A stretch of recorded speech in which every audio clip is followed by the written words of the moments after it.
Okay, Rajiv. Now, why should this TV or the new offerings that are coming from LG and others change my mind about 3D television? Okay, so I'm not going to answer it. I'm only going to tell you what the claims are. So the claims are as such. What is the biggest problem with 3D according to you?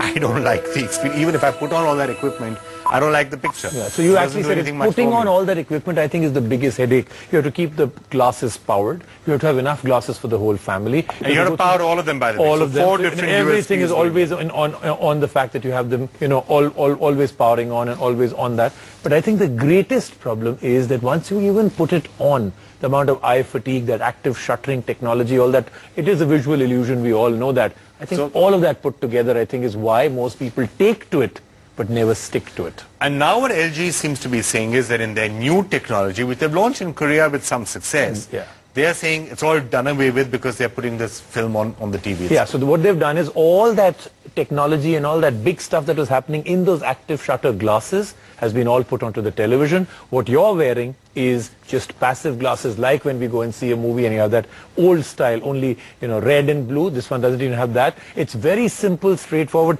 And the claims are this. The glasses are absolutely passive, thus they are very economical. You can keep hundreds of them in your house. Number two, flickerless completely. And number three, a much better 3D experience. Well, Rajiv, we actually have Karan out there in the LG lab trying to see what this is all about. Karan, various questions actually about how this is functioning. Question number one, is the equipment which is on your face, I mean, those glasses, are they lighter? Are they easier to use? And are you having less brain fatigue? Yes, and besides that, that entire picture quality experience, flicker-free as they are claiming, is it darker? Now that they've put that film, you know, whenever you go and see a movie, 3D films are that much darker. Are you getting that same experience? Is 3D good enough? Anything else, Karan? Okay, so many questions, so let me just answer them one by one. Vikram, first to you, the equipment on my face, very, very light. In fact, to be precise, 16 grams. More or less the same weight that your sunglasses will have that you can wear the whole day. But what I really like is they're passive 3D. You know, you were talking about that eye fatigue, the brain fatigue. That's due to that constant shuttering on your 3D glasses. Well, that's not there, and it's a great relief. And believe me, it's coming from somebody who cannot do gaming more than 30 minutes at a stretch on 3D. Also, they are of course a lot more cheaper, and there's no hassle in terms of charging them on a regular basis. And now to answer your question, Rajiv, it's totally flicker-free. In fact, it's the world's first 3D TV to come with the flicker-free certification. And believe me, subconsciously, I was trying to locate a flicker to say, haha, here's a flicker. Well, that hasn't happened as yet. Now, you were also talking about that thin film coating that LG has put over the screen to make sure that the 3D images are shown at maximum brightness. You know, it gives you that similar kind of ambience that you would get while watching a 3D movie in a cinema hall.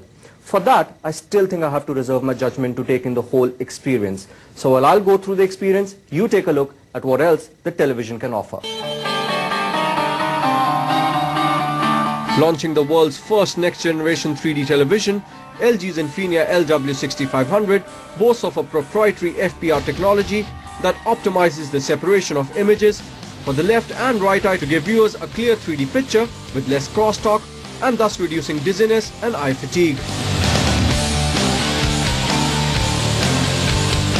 The world's first 3D TV to receive flicker-free certification, the panel is further ramped up by 3D Light Boost technology, a thin film that ensures 3D images are shown at their full brightness. The panel also features 2D to 3D conversion and a high refresh rate of 200 Hz through motion technology. The connectivity options include HDMI 1.4, USB 2.0, along with Wi-Fi and DLNA streaming together with DivX HD playback. The panel itself uses LED backlighting and local dimming and has adjustable depth and viewpoint control for less strenuous viewing.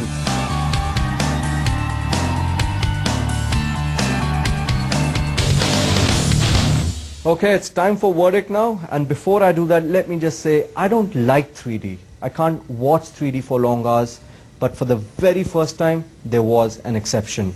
Why? Simply because of the fatigue levels. They were so low that I really did not realize how the time passed by. So Rajiv, Vikram, before I come back to you, let me just say this. Vis-a-vis anything 3D that I've ever seen, the experience was a lot more soothing to the eyes. And with that, back to you guys in the